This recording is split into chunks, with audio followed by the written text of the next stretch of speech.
আসসালামু আলাইকুম রহমতুল্লাহ বরকাতুহ। আজকে কথা বলবো সাহাবায়ে কেরামগণ কি আল্লাহ সুবহানাহু ওয়া তাআলার সিফাতের তাবিল করেছেন। সম্প্রতি দেওবন্দি মুফতি রেজাউল করিম আবরারের দুটো ভিডিও পরপর নজরে এসেছে এবং অনেক বন্ধু বান্ধব হোয়াটসঅ্যাপে ভিডিওগুলো পাঠিয়েছেন, অনুরোধ করেছেন এগুলো নিয়ে কিছু বলার জন্য। রেজাউল করিম আবরারের দাবি হচ্ছে সাহাবী আব্দুল্লাহ ইবনে আব্বাস রাদিয়াল্লাহু আনহু আল্লাহ সুবহানাহু ওয়া তাআলার সিফাতের তাবিল করেছেন। তো দেখুন, প্রথম কথা হচ্ছে তাবিল বলতে আমরা কি বুঝি।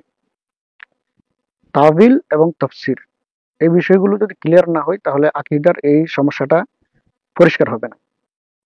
তাফসির হচ্ছে ফাসসারা ইউফাসসিরু তাফসীরান, কোনো কিছু ওয়াজিহ করা, বিশ্লেষণ করা, ব্যাখ্যা করা। এক কথায় ভেদ খুলে দেওয়া, টু ডিসক্লোজ সামথিং। পক্ষান্তরে তাবিল কাকে বলে? তাবিলের নানান অর্থ। তাবিলের একটা অর্থ হচ্ছে যেটা তাফসিরেরই সিনোনিম বলা যায়, সমার্থক বলা যায়, বা আরবিতে যেটাকে লফজে মুশতারাক বলা হয়। অর্থাৎ তাফসীরের যে অর্থ তাবিলেরও সেম অর্থ। যেমন কোরআন এসছে ওয়া মা ইয়ালামু তা'ওয়িলাহু ইল্লাল্লাহ, এটার ব্যাখ্যা আল্লাহ ছাড়া কেউ জানে না। তো তাবিলের যদি এই অর্থ হয় তাহলে তাদের সাথে আমাদের আর কোনো দ্বন্দ্ব নেই বা আপত্তিরও কোনো কারণ নেই। কিন্তু যেই জায়গায় তাদের সাথে আমাদের দ্বন্দ্বটা সেটা হচ্ছে তাবিলের অন্য অর্থ। তাবিলের যে অনেকগুলো অর্থের মধ্যে একটা অর্থ তো তাবিল বা মানা তাফসির। তাবিলের আরেকটা অর্থ হচ্ছে কি আর রজ্জু, অর্থাৎ আসলি যে অর্থটা সেই অর্থটা থেকে সরে গিয়ে অন্য একটা অর্থে অবস্থান নেওয়া। মূলত এই জায়গায় হচ্ছে তাদের সাথে আমাদের দ্বন্দ্বটা। তো তারা যেটা করে আল্লাহ সুবহানাহু ওয়া তাআলার সিফাতের বিষয়ে, যেমন আল্লাহর হাত, আল্লাহর পা, আল্লাহর চোখ, আল্লাহর আসা যাওয়া, এগুলোতে তারা আল্লাহর হাত পা এগুলোকে অস্বীকার করে এবং তাদের কথা হচ্ছে এগুলো হচ্ছে মাখলুকের গুণ, সেগুলো আল্লাহ এগুলো থেকে ফুত পবিত্র। তো এই জন্য যেহেতু কোরআনে হাত শব্দ এসছে, চোখ শব্দ এসছে, পা শব্দ এসছে, আসা যাওয়া শব্দ এসছে, তো এই জন্য এগুলোর জায়গায় তারা অন্য একটা অর্থ জুড়ে দেয়, এই অর্থে তাবিল। তো এই অর্থে তাবিল যখন হয় সেই জায়গায় আমাদের আপত্তি, কারণ এটা তাহরিফ, এটা ইহুদি খ্রিস্টান থেকে আসছে। ইউহাররিফুন আল কালিমা আম মাওয়াদিহি। তো সমস্ত উলামায়ে কেরামগণ মুতাকাদ্দিমিন যারা সালফে সালিহিন বলতে আমরা যাদের বুঝি, মোটামুটি একমত যে আল্লাহ সুবহানাহু ওয়া তাআলার সিফাতের তাবিল করা যাবে না।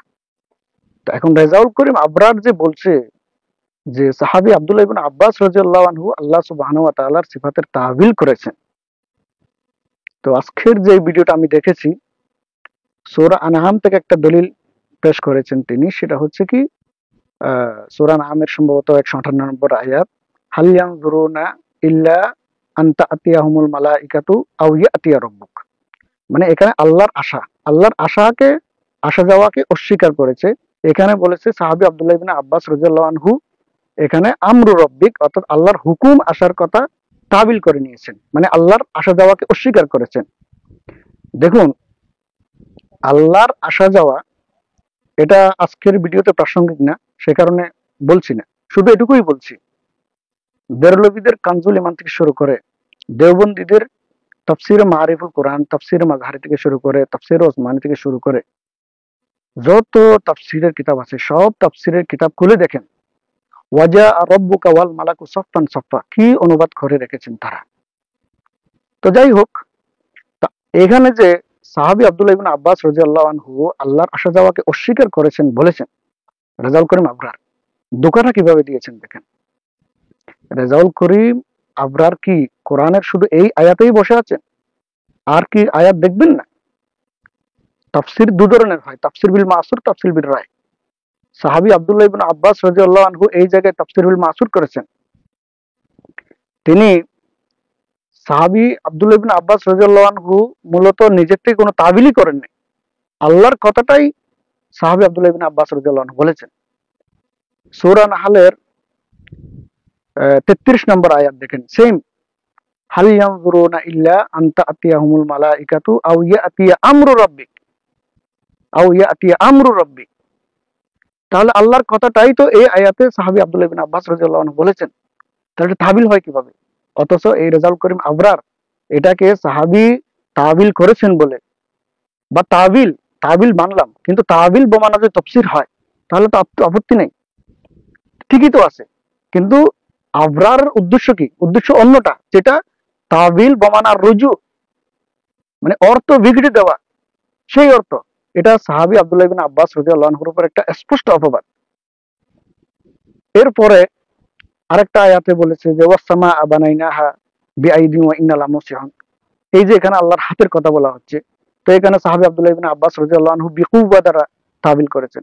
মূলত এই দুটো আয়াত, দুটোই সূরা আনআমের এই আয়াত এবং ওয়াসসামা বানাইনাহা বিআইদিন ওয়া ইন্না লামুসিহুন এই আয়াত, একটাও কিন্তু আল্লাহ সুবহানাহু ওয়া তাআলার সিফাত সংক্রান্ত না। তারপরেও রেজাউল করিম আবরার জোর করে সিফাতের আয়াত বানিয়ে নানানভাবে অপব্যাখ্যা করে সালফে সালেহিনের মানহাজকে প্রশ্নবিদ্ধ করার চেষ্টা করেছে। মানে ওয়াসসামা বানাইনাহা বিআইদিন ওয়া ইন্না লামুসিহুন, এখানে সাহাবী আব্দুল্লাহ ইবনে আব্বাস রাদিয়াল্লাহু আনহু আল্লাহর হাতকে অস্বীকার করেছে। দেখুন, বাল ইয়াদাহু মাবসুতাতান, বরং আল্লাহর দুই হাত প্রশস্ত। তো এখানে যদি কুওয়াত, আল্লাহর যদি হাত না থাকে, হাতের উদ্দেশ্য যদি কুওয়াত হয়, কুদরত হয়, তাহলে কি আল্লাহর দুই কুদরত, আল্লাহর দুই হাত প্রশস্ত, এটাই তো অনুপাত হবে।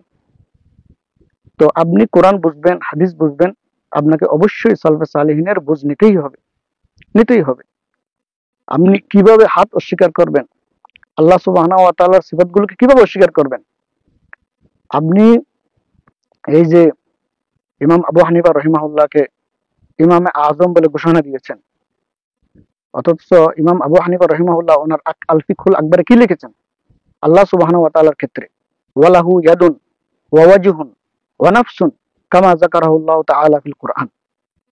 আল্লাহ সুবহানাহু ওয়া তাআলা ওনার হাত আছে, চেহারা আছে, নফস আছে, যেভাবে তিনি কোরআনে ওনার ইচ্ছে মতো উল্লেখ করেছেন, ওনার মতোই।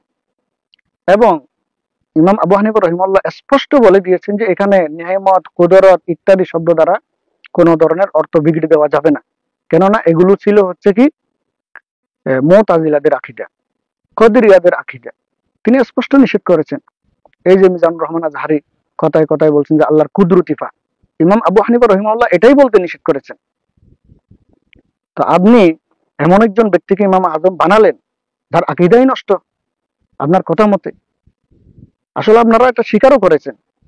এই যে দেওবন্দীদের এখন আকীদার কিতাব বলে যে ঘোষণা দেওয়া হয়েছে, আল মুহান্নাদ আল মুকান্নাদ, খলিল আহমদ সাহারানপুরের লেখা, এই কিতাবে তো ঘোষণাই দেওয়া আছে যে আমরা আকীদা ইমাম আবু হানিফাকে মানছি না, আমরা আকীদা ইমাম আবু হানিফাকে নিলাম না, ঘোষণা দিয়েই আছে।